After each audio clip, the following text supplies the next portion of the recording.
యేసు, నా గొర్రెలను మేపు. నువ్వు యవ్వనుడివై ఉన్నావు చూసావు, అప్పుడు నీ అంతటా నీవే కదా నడిచావు, నీకు ఇష్టమైన చోటుకు వెళ్ళిపోయావు కదా.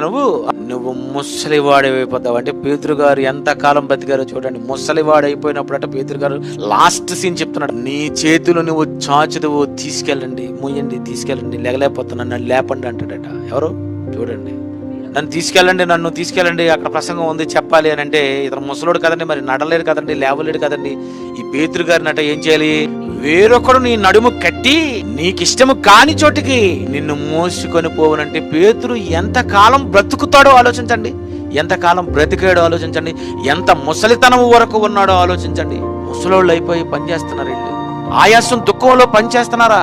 శరీరం సహకరించకపోతే పని చేస్తున్నారా? యేసుక్రీస్తు వారు అన్నారంటే భవిష్యత్ ఎరిగే అని చెప్పారు.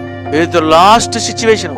యేసును వెంబడించినటువంటి వీళ్ళు నడవలేని స్థితిలో మరొకడు తీసుకొని వెళ్ళేటంతటి పరిస్థితి వచ్చినంత వరకు దేవుని సేవ చేశారు వాళ్ళు.